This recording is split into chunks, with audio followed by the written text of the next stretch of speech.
My first guest is Ashley Hayek. She's Executive Director of America First Works. Thanks for joining us. Thanks for having me. How do we deal with that? When you have the OMB director saying, well, the House could pass something tomorrow, they did yesterday. Yeah, well, it's only 24% of Americans support the Biden plan, which is to basically raise the debt ceiling.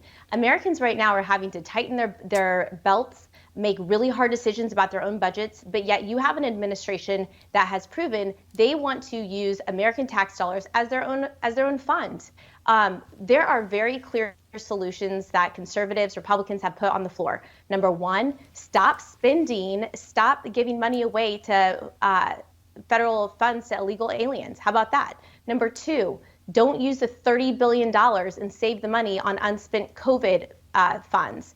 Number three, how about making work requirements for people who obtain federal benefits? There are really simple things that can be done that can immediately address this problem, but the Biden administration doesn't want to talk about that. Joe Biden doesn't want to meet with Kevin McCarthy. What Joe Biden wants to do is use the American taxpayer dollars as his campaign slush fund to give away more student loans or to use it to weaponize against Republicans who are actually trying to do the right thing for the American people.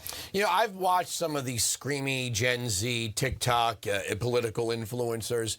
Do you think we have a disconnect, like they don't know at their age that many times over that the debt ceiling was raised with conditions, sometimes imposed by Republicans, sometimes proposed by Democrats? I mean, I realize Barack Obama's not the cool, hip, new thing anymore. He's out there with geriatric rock stars like Bruce Springsteen. These kids probably don't even really know much about him. But Barack Obama was calling the debt unpatriotic at $9 trillion. But you know what? These kids also were promised that they'd have their student debts eliminated, and that didn't happen. So at some point, you have to wonder, what exactly is this president going to promise me and not deliver this time, right? You have their friends dying of fentanyl overdoses from drugs coming across the border. You have student debt not being erased. You have all sorts of debt that they're going to incur when they get older. Finding a job, getting a good paying job is going to get harder. Biden says if we just spend billions of dollars on green energy subsidies, we'll create good paying union jobs. That's what he said, right?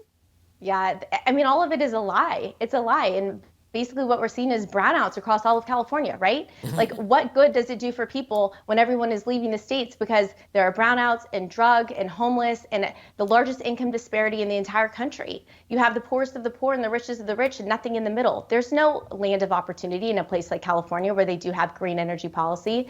But the debt ceiling is just more leftist Democrat talk, and that the majority of Americans don't agree with. So I have to believe that all generations realize the impact that raising the debt ceiling will have on this country.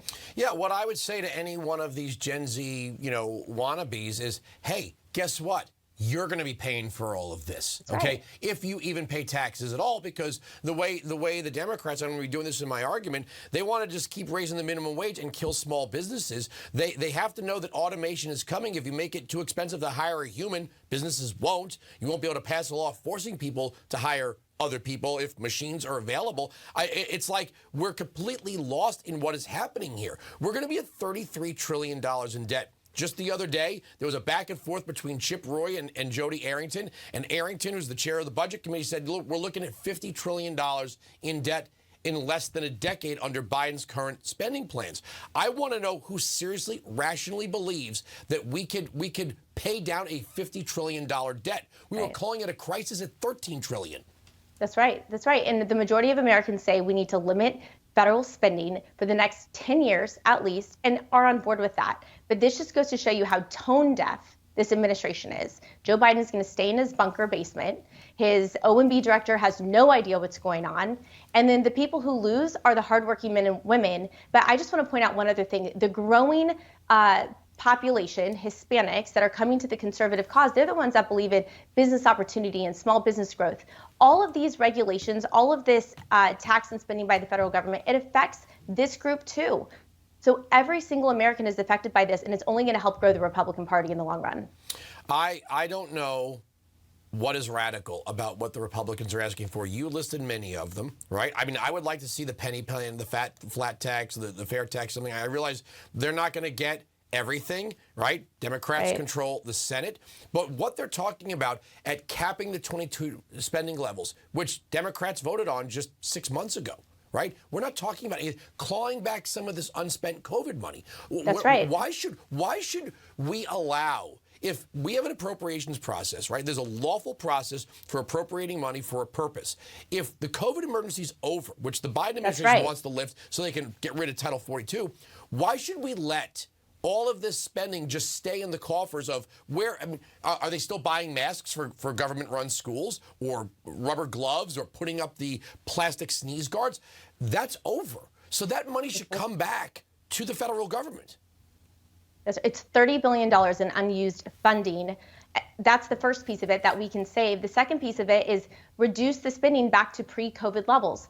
That's basic. It's normal. It's 101. And those are just the immediate things that we can do right now to address this debt crisis. Every family is having to make adjustments based upon inflation, based upon taxes going up. And there's no reason why our federal government should not have to do the same thing as every American is doing right now. I agree. I see this as I see a problem here. I think the Democrats want to default so they can blame it on Republicans. And I'm not saying that, just to be flippant or just to, I think that's what they would like. I think they've weaponized government shutdowns, and now they're going to weaponize this potential default. And they're going to say, we're not giving you anything, and if we default, it's your fault, and we've got the media on our side. They're going to blame you. I think you're absolutely right, because there's not a crisis happening right now that they have not tried to blame on Republicans. Look at what's going on at the border right now, for example.